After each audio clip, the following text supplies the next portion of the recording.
महोदय, मैं पुनः एक चीज कहना चाहूंगा महोदय, 30 सेकंड 45 सेकंड का समय चाहूंगा। आदरणीय परम श्रद्धेय, सीजीएल का मामला अभी भी गर्म है। यदि सरकार को लग रहा है वो सच्चे हैं तो सांच को आंच क्या करा लीजिए जांच, सांच को आंच क्या करा लीजिए जांच। और अब तब तक बहाना दीजिएगा कि ये विपक्ष की साजिश है। विपक्ष के सारे पे छात्र सड़कों पे नहीं है, सपने टूट रहे हैं, सपने नेशनल नाबूद हो रहे हैं, इसीलिए छात्र सड़कों पर है। और याद रखिएगा, उनके सपनों के बीच कोई आएगा, पहाड़ आए, दरिया आए या चट्टान आए, छात्र टकराएंगे महोदय। मैं फिर कहूंगा, यदि आप सच है तो सच को आंच क्या कराइए जांच, सीजीएल की जांच हो। मैं पुनः कहूंगा, खतियान आधारित स्थानीय नीति, विस्थापन नीति पुनः समीक्षा करते हुए लागू कैसे हो, उस दिशा में राज्य को बढ़ना चाहिए। महोदय, यदि वास्तव में मैया सम्मान की राशि 2500 रुपये सम्मान है तो मैं चाहूंगा हम लोग एक सार्थक दिशा में बढ़िया महोदय। आज जितने भी माननीय हैं उनको बस की सुविधा दी जाए, जितने भी माननीय हैं अपने घर से ट्रेन की सुविधा से सदन आए, जितने भी माननीय हैं वो अपना टीए भत्ता का त्याग करे, जितने भी माननीय हैं यह जांच हो कि उनके बच्चे सरकारी स्कूलों में पढ़ते हैं या गैर सरकारी स्कूलों में पढ़ते हैं, निजी स्कूलों में पढ़ते हैं, इस विषय का भी जांच हो। अगर उसमें अगर कसौटी में उतरते हैं हम कहेंगे ये मैया सम्मान योजना है, और नहीं तो इसे केवल और केवल जिस सपने के साथ ये राज्य अलग हुआ था वो सपना कहीं ना कहीं अधूरा होगा महोदय। 2500 रुपया सम्मान की कसौटी नहीं होगा। सम्मान तभी होता है जब समानता से आता है, समानता है तभी सम्मान है। अगर समानता नहीं है महोदय तो किस सम्मान की आप बात करते हैं। अध्यक्ष महोदय,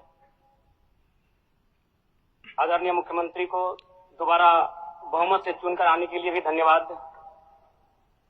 माननीय वित्त मंत्री के द्वारा अनुपूरक बजट, द्वितीय अनुपूरक बजट जो 4,833 करोड़ 39 लाख लाया गया है, जबकि यही सरकार ठीक कुछ दिन पूर्व प्रथम अनुपूरक बजट, माफ कीजिएगा, प्रथम अनुपूरक बजट 4,833 करोड़ 39 लाख का लाया गया था। और आज पुनः द्वितीय अनुपूरक बजट जो कि 11,697 करोड़ 45 लाख की राशि लेकर आए हैं। तो महोदय, जब पूर्व में हमारे पास जो निर्धारित राशि होती है और उन राशि को अगर हम खर्च नहीं कर पाते हैं तो फिर ऐसे बजट का एक दिशा का होना और राज्य की दिशा का अलग होना, कहीं ना कहीं इस चरितार्थ को हम लोग उदाहरण के रूप में प्रस्तुत करते हैं। महोदय, बजट की सार्थकता तभी आम व्यक्ति को समझ में आएगी जब एक गांव का सबसे गरीब व्यक्ति, गंगवा की पत्नी गंगिया, अपनी गठरी में बाजार के बजट को रख पाई। आज तमाम माननीयों ने, हमने भी सोचा था कि पक्ष की तरफ से विषय को रखा जाएगा, विपक्ष वाले तर्क को प्रस्तुत करेंगे और इसी बीच मैं एक नया नवेला युवा सीखने का कार्य करूंगा।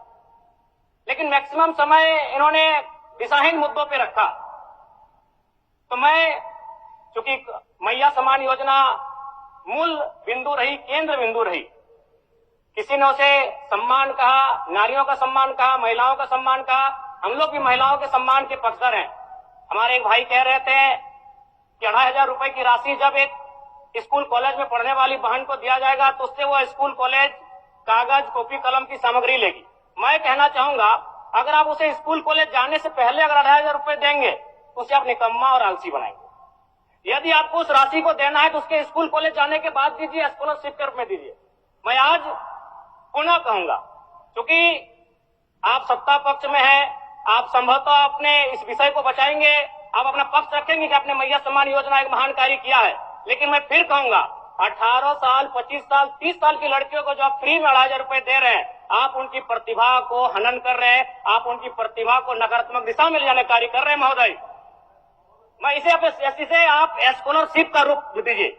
आप 2500 रुपए देना है, स्कूल से पहले देंगे ना। मैं कह रहा हूं, मेरी भी सैकड़ों बहनें हैं गांव में, अगर आप स्कूल जाने से पहले 2500 रुपए उनके हाथ में देंगे, उस पैसे को वह गलत कार्यों में, गलत नहीं कहेंगे, कुछ ऐसे कार्यों में खर्च करेंगी जो लुभावनी हो।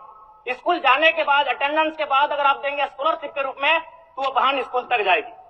दूसरा सवाल और एक महत्वपूर्ण विषय महोदय। एक मिनट माननीय सदस्यगण, सभा की सहमति हो तो सदन की कार्रवाई समाप्त होने तक समय बढ़ाई जाए। बोलिए। अब समाप्त करिए, बोलिए।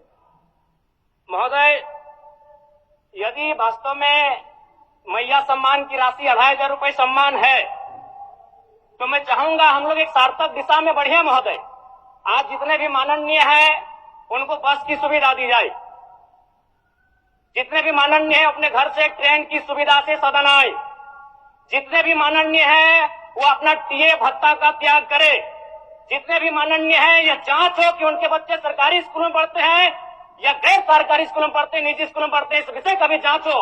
अगर उसमें अगर कसौटी में उतरते हैं हम कहेंगे ये मैया सम्मान योजना है, और नहीं तो इसे केवल और केवल जिस सपने के साथ ये राज्य अलग हुआ था वो सपना कहीं ना कहीं अधूरा होगा महोदय। 2,500 रुपया सम्मान की कसौटी नहीं होगा। सम्मान तभी होता है जब समानता से आता है, समानता है तभी सम्मान है। अगर समानता नहीं है महोदय तो किस सम्मान की आप बात करते हैं महोदय? मैं पुनः इस चीज कहना चाहूंगा महोदय, 30 सेकंड 45 सेकंड का समय चाहूंगा। आदरणीय परम श्रद्धेय, सीजीएल का मामला अभी भी गर्म है। यदि सरकार को लग रहा है वो सच्चे हैं तो सांच को आंच क्या करा लीजिए जांच, सांच को आंच क्या करा लीजिए जांच। और अब कब तक बहाना दीजिएगा कि ये विपक्ष की साजिश है? विपक्ष के सारे पे छात्र सड़कों पे नहीं है, सपने टूट रहे हैं, सपने नेशनल नाबूद हो रहे हैं, इसीलिए छात्र सड़कों पर है। और याद रखिएगा उनके सपनों के बीच कोई आएगा, पहाड़ आए, दरिया आए या चट्टान आए, छात्र टकराएंगे महोदय। मैं फिर कहूंगा यदि आप सच है तो सच को आंच क्या कराइए जांच, सीजीएल की जांच हो। मैं पुनः कहूंगा खतियान आधारित स्थानीय नीति, विस्थापन नीति पुनः समीक्षा करते हुए लागू कैसे हो उस दिशा में राज्य को बढ़ना चाहिए। और महत्वपूर्ण विषय महोदय, मैं ये कहना चाहूंगा, हो गया माननीय जयराम कुमार जी, हो गया। धन्यवाद महोदय। सरकार के